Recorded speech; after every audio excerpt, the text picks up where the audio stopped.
সম্মানিত আটপাড়া উপজেলাবাসী, সকাল থেকে বৃষ্টি হচ্ছে এবং সেই সাথে বজ্রপাত হচ্ছে। আপনারা যারা ঘর থেকে বের হবেন অবশ্যই বিষয়টি মাথায় রাখবেন। সারা দেশে গতকালকেই দেখেছি প্রায় 11 জনের মৃত্যু হয়েছে শুধু বজ্রপাতে।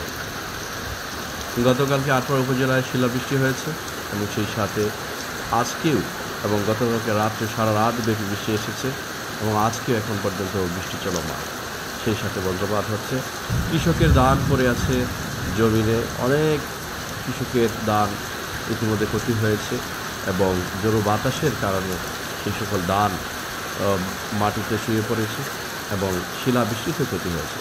এখন বৃষ্টি চলমান। সেই সাথে এই বৃষ্টি কদিন থাকে তাও বলা যাচ্ছে না। তার কারণ হচ্ছে এই সমস্ত বৃষ্টি দেখে মনে হচ্ছে যেন আষাঢ় মাসে যেভাবে বৃষ্টি আসে সেইভাবেই আমরা বৃষ্টিকে দেখতে পাচ্ছি। সম্মানিত আটপাড়া উপজেলাবাসী, আলোচিত আটপাড়া আপনাদের সাথে থাকবে।